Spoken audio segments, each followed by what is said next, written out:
Have you been unprepared for a task before? I have. I remember through high school, I was most of the time very unprepared for my exams. And I'm not one to panic, but it had me feeling like I had failed before I even started. On the contrary, during university, I was usually very prepared. I was very prepared for my presentations, for my exams. And I remember seeing classmates stutter through presentations or panic, but I wasn't panicking because I had prepared ahead of time.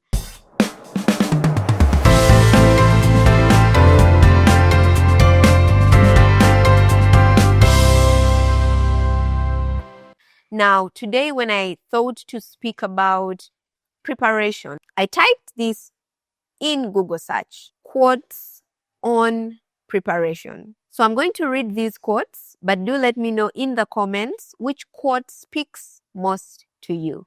The first one goes, by failing to prepare, you are preparing to fail. And I think that almost goes without explanation. The second one says, luck is what happens when opportunity finds you prepared. The third one says, success depends on previous preparation. Without such preparation, there is sure to be failure. Almost saying, if you fail to prepare, you're preparing to fail. Chance only favors the prepared mind. So there is more than preparation physically, there is preparation mentally.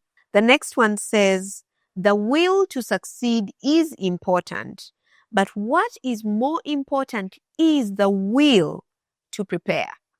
And I think this speaks to many of us because we want to succeed. We want to get to where we desire. But do we have the will, or do we want to prepare as much as we want to succeed? Because if our success is tied to our preparation, we should have the will to prepare. The next one reads, spectacular achievement is always preceded by unspectacular preparation. And for many of us, your preparation feels unspectacular. It feels like, yeah, Mfachi, what am I even doing? But unspectacular as that preparation might seem, it's preparing you for spectacular achievement. Think about that.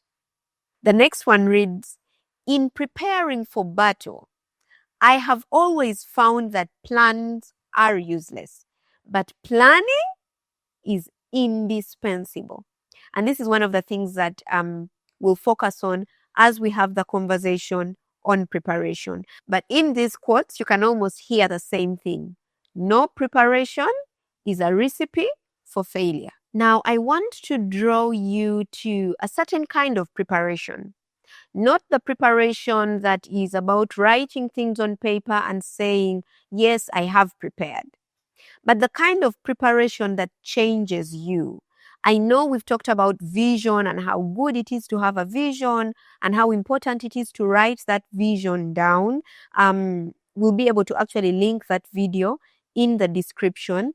But more than just having a vision written down somewhere, the process of preparation and what it does to you on the inside is super duper important. And I want us to focus a little bit on it today because you see, as you're planning, what happens is your thought pattern changes.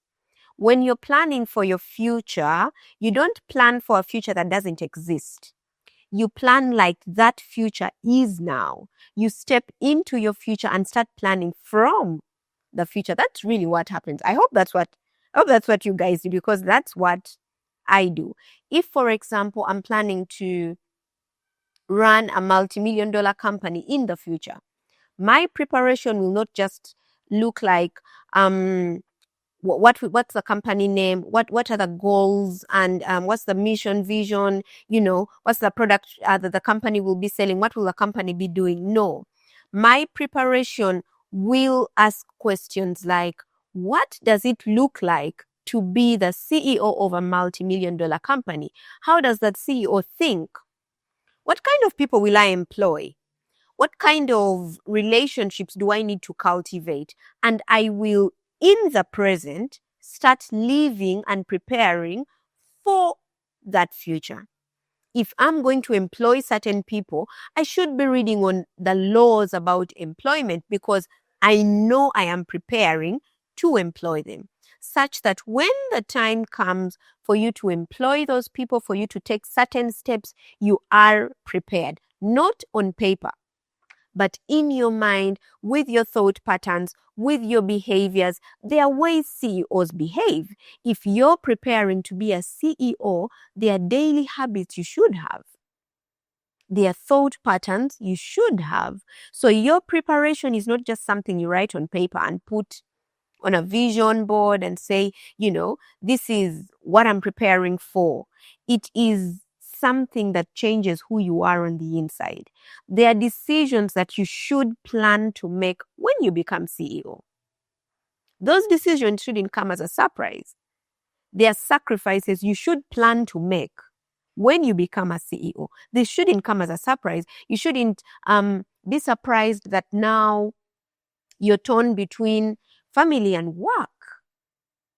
You should plan to juggle the two and see where one fits, where the other one fits, and how they both work together.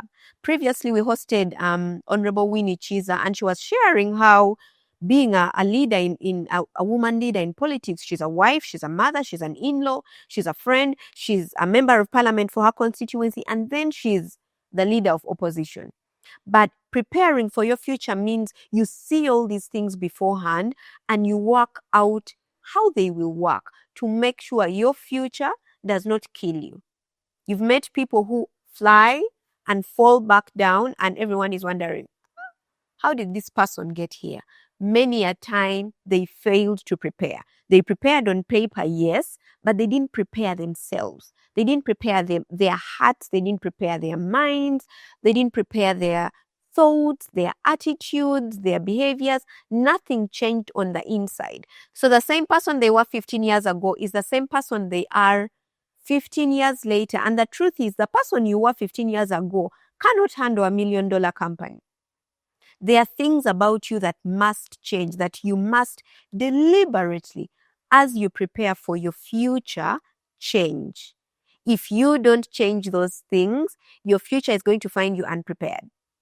We read a quote about luck being opportunity finding you prepared.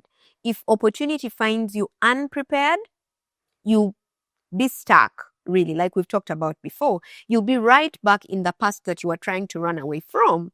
If you're going to be the kind of leader that will be seated at tables of greatness, how do you sit on these tables of greatness? How do you address fellow leaders? What is etiquette as far as leadership is concerned? These are things you should be preparing for, if you're indeed preparing for that future.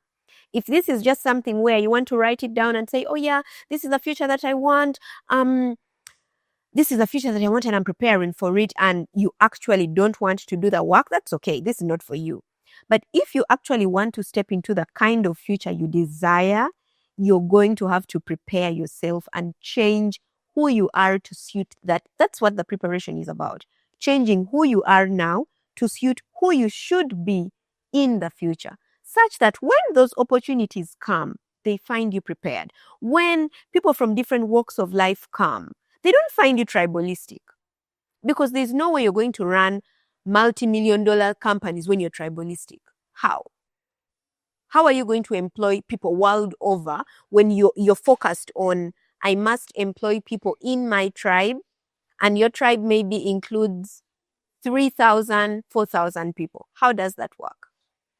If you're going to live out the future you desire, you must prepare yourself. Start to ask yourself what the future looks like and start to take daily steps to prepare yourself for that future. The thing about this preparation is many times it seems unspectacular. You keep wondering, why am I really pursuing this? I wouldn't lose anything if I didn't prepare myself. Or maybe you'll even convince yourself, no, we'll wing it in the future. You can only do so much winning it. If you're going to live out the future that you desire right now, you need to prepare yourself for that future. You need to equip yourself, your mind, your body, your emotions. I mean, there's no way you're going to run a multi-million-dollar company and you can't handle your emotions. And you're the kind of person that is, you have to train yourself. You have to equip yourself. Learn to hold your tongue, learn to be courteous, learn when to speak and when to be spoken to. All those are things that prepare you for your future. So I'd now like to hear from you. Are you prepared for your future? What are those things and those steps that you can take to prepare for your future? Not steps that you will write on paper to show the world that you're preparing. No, this is not for anyone's applause. This is for you, to prepare you for the future that you desire. What can you do today to prepare for that future? Please do let me know in the comments, and as well, share with me what you've learned from this brief video.